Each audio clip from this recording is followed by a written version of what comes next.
Hello, Don C. Weber here again with at the ICS SANS ICS Summit here in Orlando for another ICS Concepts video. I'm pulling in Patrick Miller of Ampere Industrial Security to just have a conversation with him. We're going to talk a little bit about NERC CIP. So how are you doing today? Doing well. It's a great event, as always.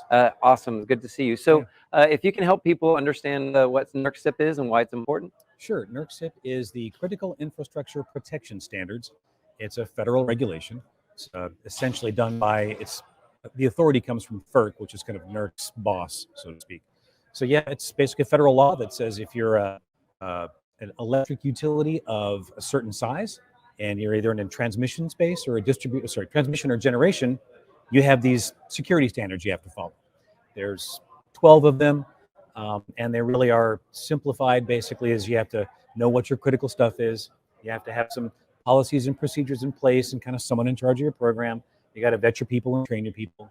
Some electronic and physical perimeters around the important stuff, secure the inside things. And then of course, if things go south, you got to do some incident response and disaster recovery, change management and supply chain. It's the electric industry's, minimum bar to ride the ride. So this is designed specifically for critical infrastructure. Yeah, okay. Specifically for the electric sector. I mean, okay. They kind of rolled their own. Okay. Yeah. Is it helping? Is it a challenge? Yeah. I'm sure it's a little bit of both, but it is a little bit of both. And we started this. I mean, realistically, this started back in 1998. Believe it or not, a decision directive, a presidential decision directive from the Clinton era. It got some traction in 2001. It got even more traction in 2003 for a blackout, and then became law in 2005. So you kind of see the progression over time, but it started back then, and it really didn't change much over the years. It's changed a little bit over time. And when it came out way back then, it moved it. I mean, it was the first critical infrastructure to basically say, everyone will go north. That's the direction. We're doing it this way. And again, it doesn't cover all of the electric sector. It's like just big ones that are generation and transmission. So like your cities, LA or Chicago or New York or Houston, they're kind of out of scope, but the long haul transmission lines that connect them all in the generation that gets on the wire, that's in scope. But it moved the needle back then. I would say today, it may have kind of fragmented and splintered into less effective than it should be. I mean, it could be better, but the industry is kind of writing its own future. I think some of the challenges we're seeing are really not just, is it good enough for today? It's hard to grow a federal regulation at the same speed technology changes. Yes. So you've got, different technology practices, you've got different threat actor practices, you got different utility. I mean, the utilities are changing. They're now doing things like the generation is in your backyard. It's not out in the middle of nowhere in Wyoming or Nevada or something. So since everything is changing, it's really difficult to keep a federal regulation on track with all of that stuff. Well, so I mean, one of the things that I understand about it, and I don't have in-depth knowledge yet about the implementation. Yeah, actually, I'm taking the ICS 456 this week, so I will have a little bit more of an exposure to it. So one of the things I think about is self-assessments, and I understand that most of all the organizations have to do a self-assessment, but doesn't that leave it open to interpretation by that organization? So what's the challenges there, and what's keeping people honest? Yeah, we do actually have an audit, I guess, structure that comes in from NERC. So technically NERC has 6 regions under NERC. So whatever region your utility is in, or if you're a utility across multiple regions, they kind of work together, but your region comes in and audits you. So once a year, you self-certify, you self-audit, you say, okay, this is where I am, and I'm doing all the right stuff.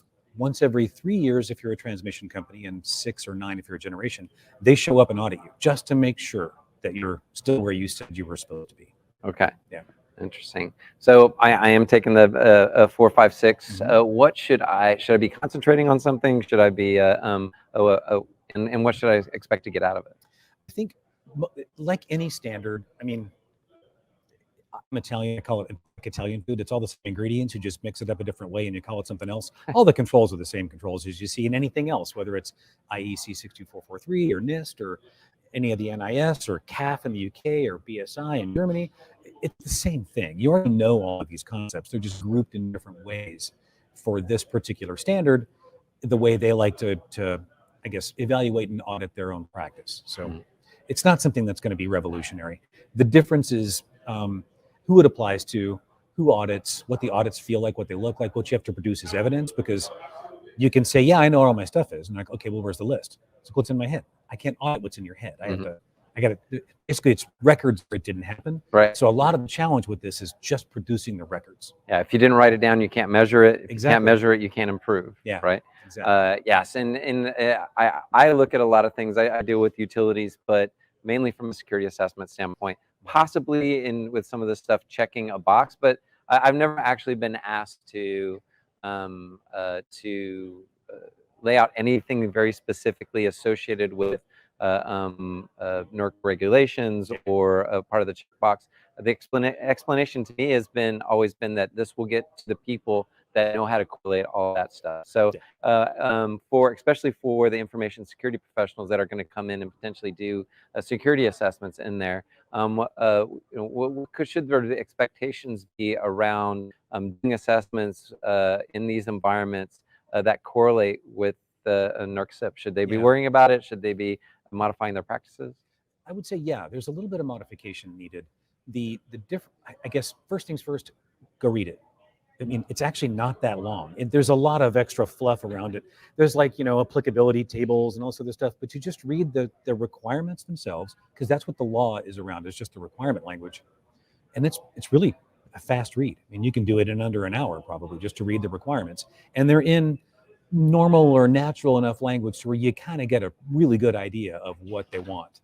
So if you're going to do an assessment in the space, at least go read the standards first, so you'll know what language they used. And if you're going to write your recommendations or write your findings, maybe write some of that style or that feel into your result, so that it makes it easier for them to take your result and possibly use that as evidence. Because the easier you make it for them to demonstrate what you did as evidence, the more they're going to want you to come back and help them do that again, because it's all about the evidence for them. So, trying to keep it short, but certainly want to make sure that we're helping people understand. Is there anything else that's important that you want to call out for people? The standards change, and they're changing right now. So just be mindful of the fact that what you read or what you knew about NERC CIP yesterday is likely not going to be the same today or tomorrow. Like I said, they're trying to keep pace with all of these changing pieces. So, and the latest one is on virtualization, and these changes literally touched every single standard that NERC has. So it wasn't just we tweak this thing here, tweak this thing there. We literally overhauled the entire thing all at once. So just be mindful that if you're going to be in this space, know what they are, go read them, kind of keep an eye on where they are, check on them every once in a while. But it's not something to be afraid of. It's not some scary. It's like in this document where it thuds on the table and it breaks the table in half. And it's, like I said, it's pretty easy to get through. But by all means, if you want to get deeper into it, there's a ton of utilities that need help, because a lot of them just don't have the staff and don't have the people. So. And it makes a difference. And it makes a difference to our society. So yeah, in the United States, it's keeping the lights on. It's keeping the lights on. Well, and also in South America, they've adopted much of the standards there too. And my understanding is that a lot of countries have looked to this and are basing their own. And why reinvent the wheel, right? Take something that's been tested. So it's kind of helping out throughout the world. Is that correct? Yeah, definitely so. Okay, awesome. For better or for worse. Awesome. So Patrick, how can people get a hold of you if they want to reach out? Yeah, I'm really easy. Patrick C. Miller on Twitter, or pmiller@amperesec, AMPERESEC.com. Awesome. Well, I really appreciate your time. Thanks for stopping here. And for everybody out there, look for more videos over at the SANS ICS YouTube channel.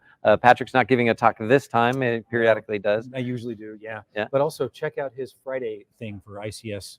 Oh, yeah. So I do a Friday stream. Actually, it'll be going on tomorrow. Thanks for the reminder. I got to put some stuff out there about that. So thank you. Thanks very much, Patrick. I really appreciate your time. All right. We'll see you guys again.